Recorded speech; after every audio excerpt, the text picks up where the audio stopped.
Welcome back. This is part 2 of our lesson on this fantastic tune, Eleanor Plunkett, which we're learning on the DG Melodeon. In part 1, I taught you how to play the tune, just right hand only. This time we're going to play the tune again, but we're going to add in those basses on the left hand.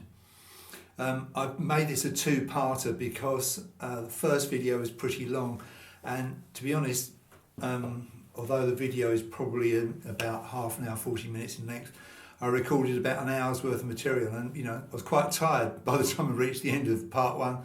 And what I'm trying to say is, if you get tired and you start to get aches and pains, for goodness sake, stop, have a break. I've gone and had a break, had a cup of tea and a couple of pieces of toast.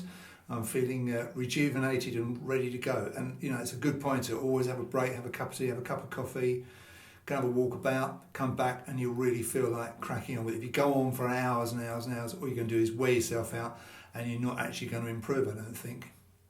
So this time through, we are going to be looking at those things written above the stave, the little G's and the A minor sevenths and so forth. So let's just familiarise ourselves with the chords we're going to need in this tune.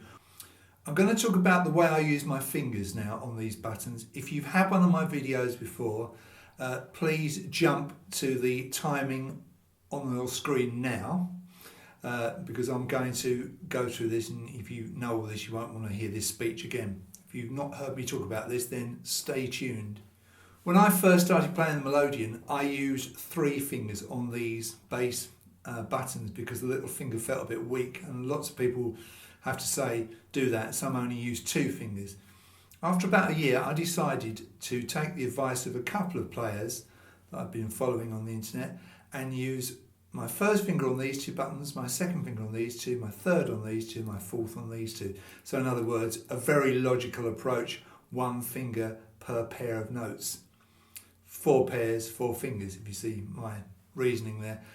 And I'm really glad I did. Sometimes I break that rule if I've got something that's tricky, and I do use 3 fingers, but generally, and in this tune, I'm going to be using those 4 fingers on those 4 pairs of buttons. And it's very logical, and it works for me. It may not work for you. If you don't get on with it, by all means, use 3 or maybe just 2. As I say, lots of really, really good players, much better players than me, use 3 or maybe just 2 fingers. So you have a G chord, which is here. I'm going to talk about the fingering in terms of the way I use my fingers, but obviously if you don't use the same fingering, then come up with your own version of this. But G chord, 3rd button down, outside row, pushing in. When you see G above B in bar 2, that's G with a B bass. G chord with a B bass. The B bass is button 2, inside row, kind of a diagonal shape. Okay, we have a C chord, which is this one down here. Button 3, inside row, I use finger 3. We get that one on the pull. We have B minor 7th, which is one of these diagonal shapes, and in fact you can find all these shapes in the general folder that I gave you. And that chord is a D major chord with a B bass, and it's the D asterisk on the push chin end job. And then we have A minor 7th, which is another diagonal shape. It's a C major chord with an A bass. There's your A bass. This is on the pull, this chord. There's your C major chord.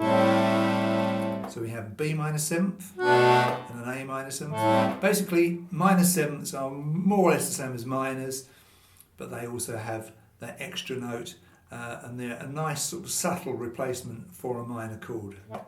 And we'll talk about that a bit more as we go. We have D major. This one up here. We have a D major chord with a D bass, asterisk of these 2 together.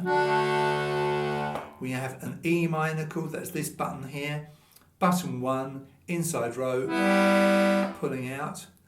And I think that's more or less all the chords that we use in the tune. I will go through it bar by bar so there won't be any confusion.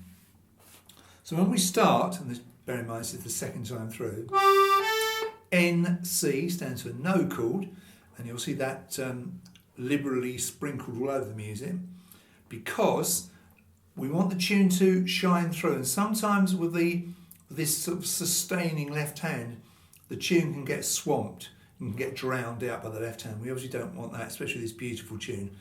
And we start with no chord. So those first two notes, the right hand, no chord. And then we have this. So behind bar number one, remember bar number one, it looks like the second bar. The first bar is a pickup bar, bar naught. So it's the second bar on that top stave. We have a G major chord sustained all the way through. Now, the problem with the Melodeon is that you've only got one volume control, the bellows. So if you're pushing hard, you'll get a loud chord and a loud right hand. So you can't quieten the right hand down relative to the left or vice versa. So you'll just have to see how this works. Now, for me, I think it's fine to sustain the chord throughout the bar.